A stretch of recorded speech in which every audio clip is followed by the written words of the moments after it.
Cuando el sonido de la explosión resonó en la estación del metro, mientras todos huían en pánico, el anciano empleado de limpieza hizo algo completamente diferente. Caminó con calma hacia el peligro. El joven cadete militar que observaba sus movimientos se dio cuenta de que este hombre no era ordinario, porque lo que Diego Morales estaba a punto de descubrir cambiaría para siempre su perspectiva sobre los héroes. Y lo que había bajo esa apariencia de empleado de limpieza era una historia que el gobierno español había mantenido clasificada durante décadas. Miguel Herrera tenía 47 años, cuando tomó la decisión más difícil de su vida. Después de 25 años sirviendo en las fuerzas especiales más élite de España, después de operaciones en 3 continentes diferentes, después de salvar cientos de vidas en misiones que oficialmente nunca existieron, decidió desaparecer. No fue una decisión fácil. El geo era su vida, su identidad, su razón de existir. Pero algo había cambiado después de la misión en Bagdad. La misión donde perdió a 3 de sus mejores hombres. La misión que lo perseguía en sus pesadillas cada noche. Así que un día, simplemente se presentó en la oficina de reclutamiento del Metro de Madrid. Con documentos civiles, sin mencionar su pasado militar, solicitó el trabajo más invisible que pudo encontrar. Empleado de limpieza. Madrid. Estación Sol. Presente, 8:30 de la mañana. Ahora, 15 años después, Miguel Herrera había perfeccionado el arte de ser invisible. Tenía 62 años y había trabajado como empleado de limpieza en la Estación Sol del Metro de Madrid todos esos años. Llegaba cada mañana a las 6 en punto. Vestía su uniforme azul marino que había lavado y planchado meticulosamente la noche anterior. Su rostro estaba surcado de arrugas que contaban historias que nunca compartiría, su cabello completamente blanco, pero su postura seguía siendo la de un soldado. Aunque trataba de encorvarse deliberadamente para parecer más viejo, más frágil, cualquiera con ojo entrenado podía ver que este hombre había sido algo más. La mayoría de la gente ni siquiera lo notaba. Era exactamente como lo había planeado. Se había convertido en parte del mobiliario de la estación, tan permanente e invisible como las columnas que sostenían el techo. Simplemente hacía su trabajo en silencio: barrer, trapear, limpiar grafitis, vaciar papeleras, y regresaba a su pequeño apartamento a las 6 de la tarde. Pero había alguien que lo había notado. Diego Morales, de 22 años, era cadete de 3er año en la Academia General Militar de Zaragoza, pero vivía en Madrid con su abuela mientras completaba un curso especializado en la capital. Todos los días tomaba el metro desde Sol hasta 4 Caminos, y todos los días veía al mismo empleado de limpieza. Al principio, no pensó nada especial sobre él. Pero Diego había crecido en una familia militar. Su padre había sido sargento en la Legión Española. Su abuelo había luchado en el RIF. Había aprendido a leer a las personas, a notar detalles que otros pasaban por alto. Y había algo en Miguel que no encajaba. Era la forma en que caminaba. Incluso con una escoba en la mano, había precisión militar en sus pasos. La forma en que escaneaba constantemente su entorno, no casualmente como alguien aburrido, sino sistemáticamente, como alguien entrenado para detectar amenazas. La forma en que sus ojos se movían. Nunca miraba directamente a las cámaras de seguridad, pero siempre sabía exactamente dónde estaban. Y luego estaban sus manos. Las manos de Miguel eran las de alguien que había sostenido algo más pesado que una escoba. Había callos en lugares específicos, cicatrices apenas visibles que hablaban de años de entrenamiento con armas. Durante 3 meses, Diego había observado la rutina de Miguel sin que el hombre se diera cuenta. O al menos, eso pensaba Diego. Miguel llegaba exactamente a las 6 de la mañana. nunca un minuto antes o después. Siempre usaba la entrada de empleados en el lado oeste de la estación. Guardaba su pequeña mochila negra en el mismo locker, el número 47. Siempre comenzaba su turno limpiando el andén del tren hacia Príncipe Pío, moviéndose en un patrón específico que, Diego se dio cuenta después de semanas de observación, le daba una vista completa de toda la estación. Durante sus descansos, Miguel nunca se sentaba con los otros empleados. Se dirigía a Menv a un rincón específico cerca de la entrada principal, donde podía ver todos los accesos a la estación mientras aparentaba leer un periódico viejo. Lo que más intrigaba a Diego era el teléfono celular de Miguel. No era un smartphone moderno como el que usaban todos los demás empleados. Era un modelo más viejo, de los que usaban las fuerzas de seguridad. Y Diego había notado que Miguel lo revisaba en momentos muy específicos, cada hora en punto, como si estuviera recibiendo informes de situación. En el metro trabajaban otras 12 personas durante el turno de día. Diego había observado cómo interactuaban con Miguel. La mayoría lo trataba con una mezcla de respeto y distancia. No era antipático, pero había algo en su presencia que hacía que los demás mantuvieran cierta distancia. Carmen, la supervisora de 55 años que llevaba 20 años trabajando en el metro, había intentado varias veces entablar conversación con Miguel, pero él siempre respondía con cortesía fría, nunca revelando nada personal. «Es raro ese Miguel», le había dicho Carmen a su compañera Rosa. «Nunca habla de familia, nunca se queja del trabajo, nunca llega tarde, es como un fantasma». José, el técnico de mantenimiento, había notado otras cosas extrañas. Una vez vi sus herramientas. Le había contado a Diego cuando casualmente preguntó sobre Miguel. No son herramientas normales de limpieza. Tiene algunas cosas que nunca había visto antes. Y la forma en que las organiza es como si fuera un cirujano organizando instrumentos. Lo que más curiosidad le daba a Diego era la mochila que Miguel llevaba todos los días. Era pequeña, negra, aparentemente ordinaria. Pero había algo en la forma en que Miguel la protegía que sugería que contenía algo más importante que un almuerzo, y quizás un libro. Una mañana, Diego llegó temprano a la estación y se escondió detrás de una columna para observar la rutina matutina de Miguel. Vio al hombre abrir su locker, pero desde su ángulo no podía ver lo que sacaba de la mochila antes de guardarla. Lo que sí vio fue que Miguel verificaba algo pequeño que guardaba en el bolsillo interior de su chaqueta.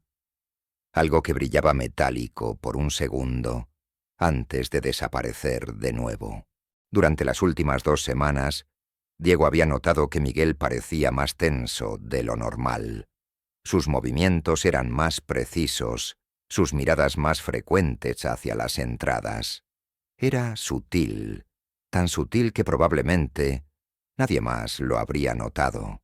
Pero para alguien con entrenamiento militar como Diego, las señales eran claras. Miguel estaba en alerta elevada por alguna razón. El martes anterior, Diego había visto a Miguel hablar brevemente con un hombre en traje cerca de la entrada principal. La conversación duró menos de 30 segundos, pero Diego notó que Miguel asintió varias veces, como si estuviera recibiendo instrucciones. El jueves, Miguel había cambiado ligeramente su rutina. En lugar de comenzar con el andén de Príncipe Pío, había comenzado con el de Tribunal. Un cambio pequeño, pero Diego se preguntaba si había una razón específica. Esta mañana, cuando Diego llegó a la Estación Sol a las 8:30, todo parecía normal. Miguel estaba en su lugar habitual, limpiando meticulosamente el área cerca de la entrada principal. El flujo de pasajeros era el típico de un lunes por la mañana. trabajadores con prisa, turistas confundidos mirando mapas, estudiantes con mochilas pesadas. Diego se dirigió hacia su andén habitual, pero algo hizo que se detuviera. Miguel había dejado de limpiar por un momento, y tenía la cabeza ligeramente inclinada, como si estuviera escuchando algo. Fue entonces cuando Diego lo oyó también, un sonido que venía desde las profundidades del túnel. No era el ruido normal de un tren acercándose. Era algo diferente, más grave, más irregular. Primero fue un zumbido suave, casi imperceptible. Luego un crujido metálico que hizo que algunas personas en el andén levantaran la vista, confundidas. Miguel había dejado caer su escoba. Diego observó, fascinado, cómo el cuerpo entero de Miguel se transformó en cuestión de segundos. Sus hombros se cuadraron, su espalda se enderezó completamente y sus ojos adquirieron una intensidad que Diego nunca había visto antes. El hombre que había estado limpiando pisos durante 15 años había desaparecido. En su lugar estaba alguien completamente diferente. Alguien que claramente había estado esperando este momento. Miguel se llevó la mano al bolsillo interior de su chaqueta y sacó un pequeño dispositivo. No era un teléfono celular normal. Era una radio militar, compacta pero sofisticada. «Control, aquí punto fijo 7», habló Miguel en voz baja pero clara.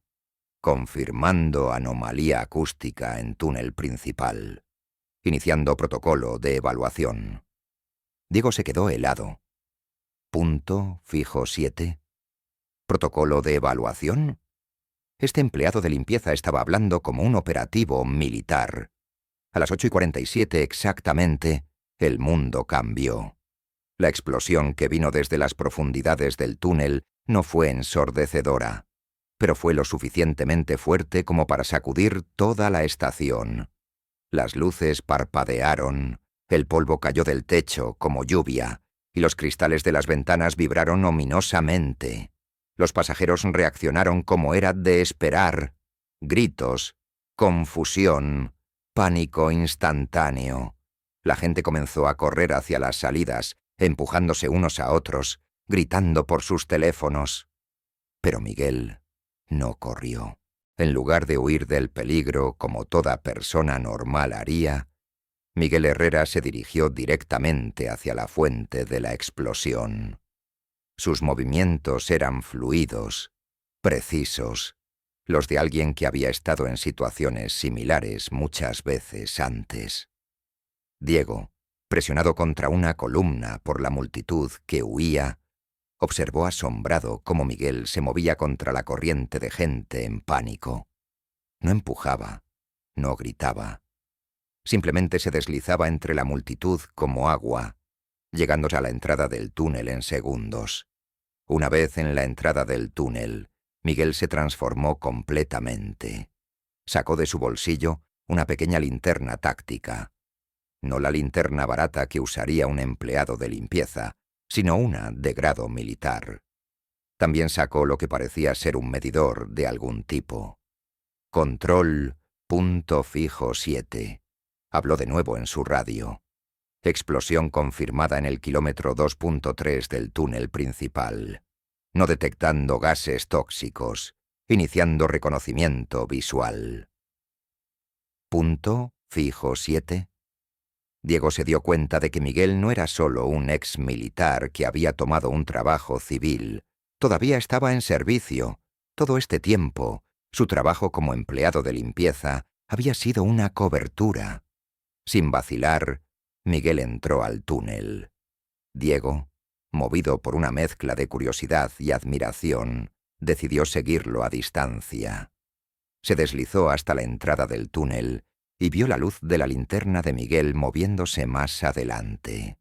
El túnel estaba lleno de polvo y pequeños escombros, pero no había fuego ni humo tóxico.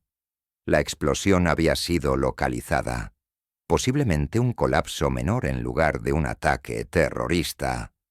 Diego avanzó cuidadosamente, usando la luz de su teléfono para no perderse.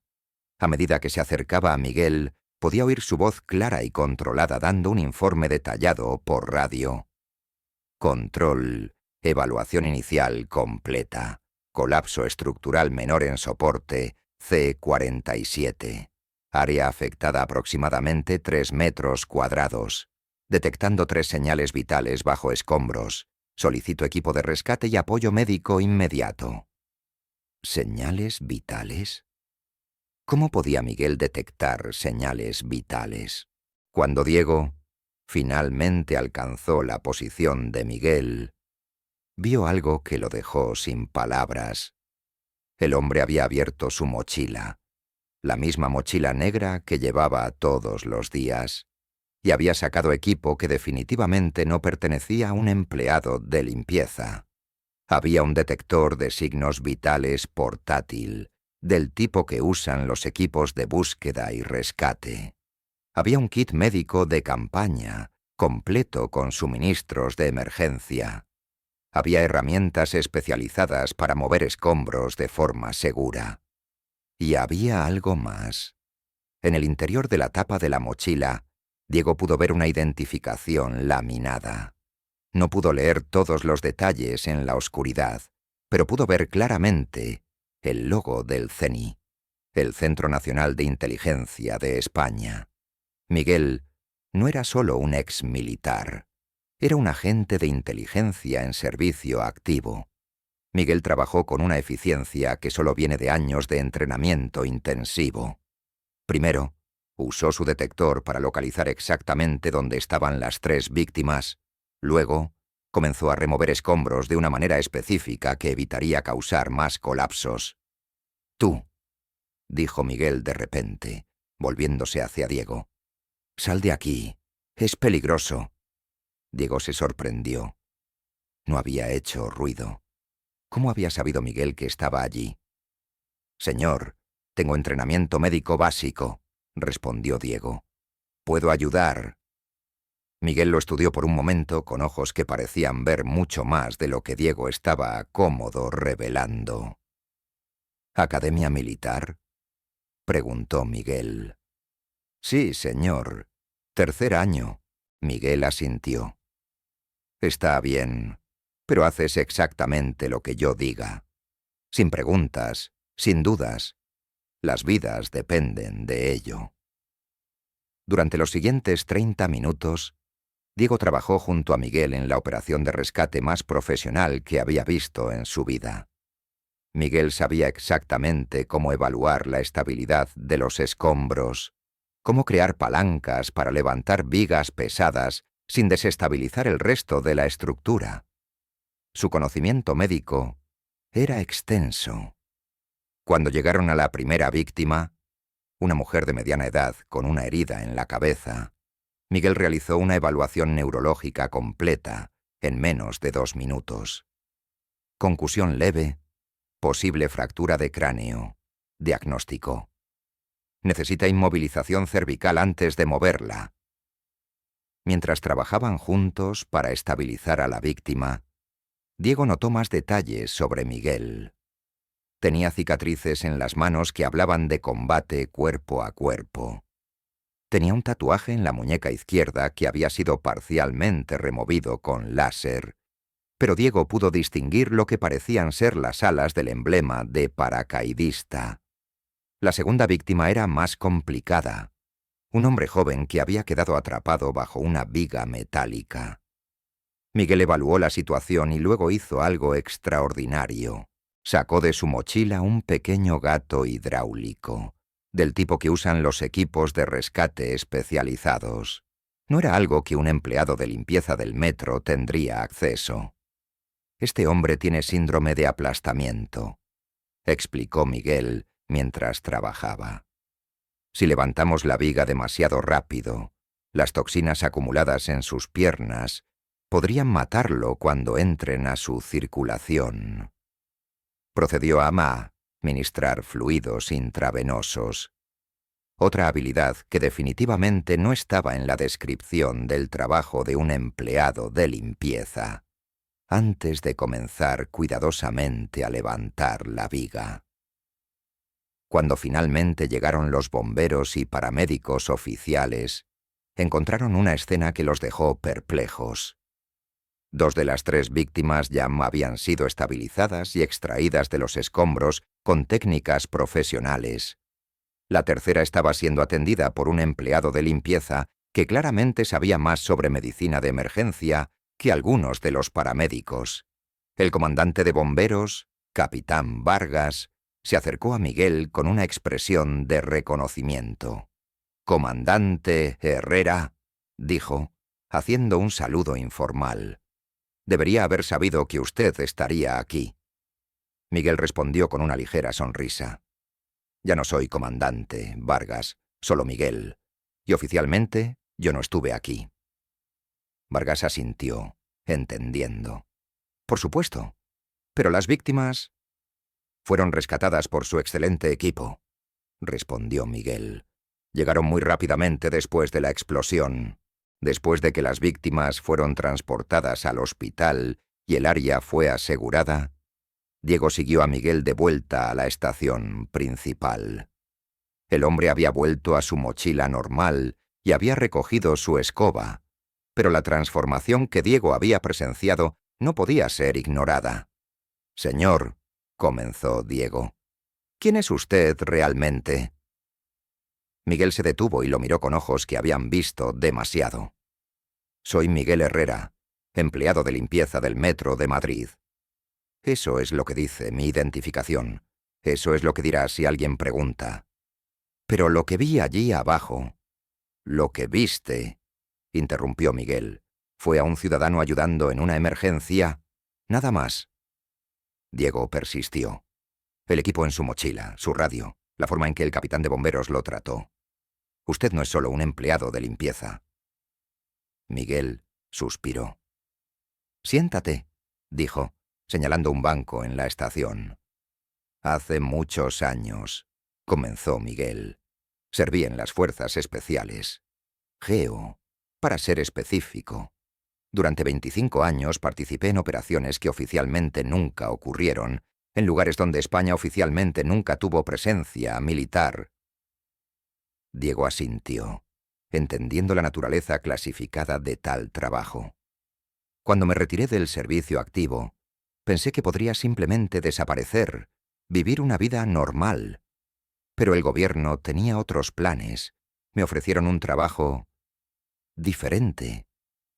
Mantener vigilancia sobre infraestructura crítica, estar preparado para responder a emergencias, servir como los ojos y oídos del CNI en lugares donde un agente oficial sería demasiado obvio.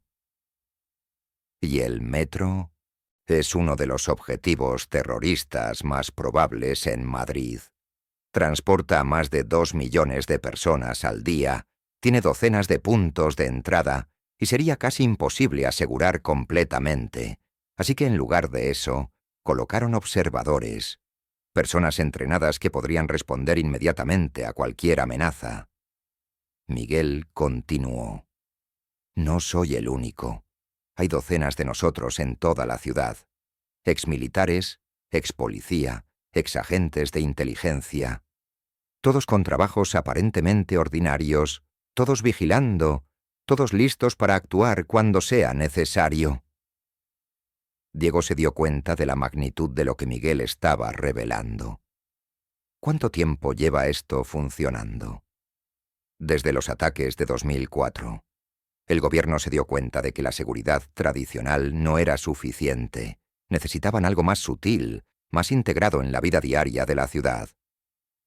«¿Y nadie sospecha?» Miguel sonrió tristemente. «La gente ve lo que espera ver. Un empleado de limpieza viejo y cansado es invisible, perfecto para nuestros propósitos».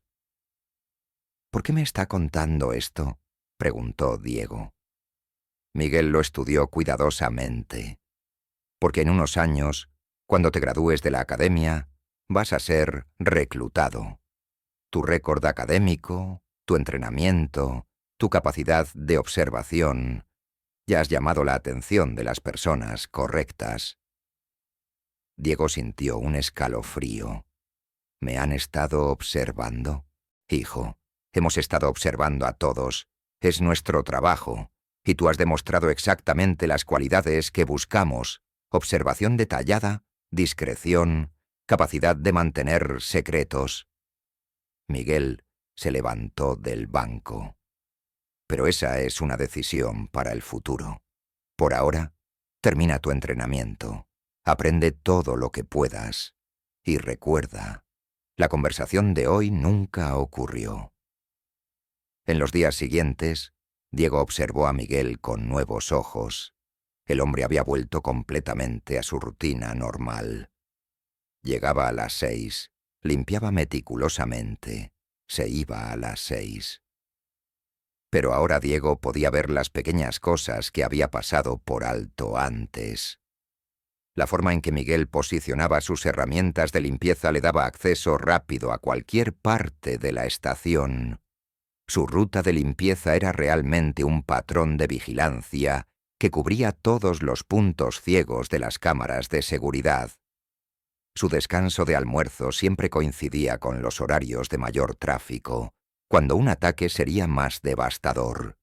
Y ahora que sabía qué buscar, Diego comenzó a notar a otros. El vendedor de periódicos cerca de la entrada, que nunca parecía estar realmente leyendo.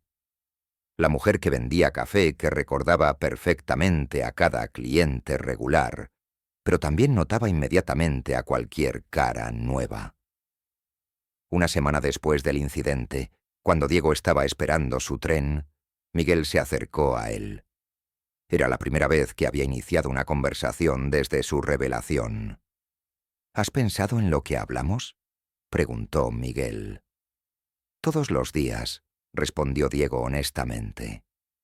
—Hay algo más que debes entender —dijo Miguel. El trabajo que hacemos no es glamoroso. No hay medallas, no hay reconocimiento público, no hay gloria. La mayoría de las veces simplemente observas y reportas. Ocasionalmente, como la semana pasada, tienes que actuar. Pero siempre en las sombras, siempre invisible. Diego asintió. La pregunta es, continuó Miguel, ¿puedes vivir con eso? ¿Puedes ser un héroe que nunca será reconocido como tal? ¿Puedes proteger a gente que nunca sabrá que los protegiste? Diego pensó por un momento. ¿Si significa mantener a la gente segura? Sí, creo que puedo. Miguel sonrió. La primera sonrisa genuina que Diego había visto de él. Entonces tal vez hay esperanza para la siguiente generación después de todo. Diego se graduó de la Academia Militar con honores y fue asignado inicialmente a una unidad regular de infantería, pero 6 meses después recibió órdenes de transferencia a una unidad especial que oficialmente no existía. Su primera asignación: 3 meses de entrenamiento intensivo en vigilancia urbana, seguido de un puesto como guardia de seguridad en la estación de Atocha. En su primer día, encontró una nota en su locker. Decía simplemente: «Bienvenido al trabajo real. M». Diego sonrió. Ahora entendía completamente. Los verdaderos héroes de España no llevaban uniformes brillantes o recibían desfiles. Eran invisibles, vigilantes silenciosos que protegían a la nación desde las sombras. Como Miguel le había enseñado, la guerra real se libra todos los días, en lugares ordinarios, por personas extraordinarias que nadie nota.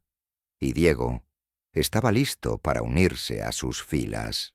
Años más tarde, cuando Diego entrenaba a nuevos reclutas, siempre les contaba la misma historia. No mencionaba nombres reales, no revelaba ubicaciones específicas, pero transmitía la lección esencial. Los verdaderos guardianes de nuestra sociedad no son los que ves en los noticieros o en los desfiles militares. Son los hombres y mujeres que has visto 1000 veces, pero nunca has notado realmente.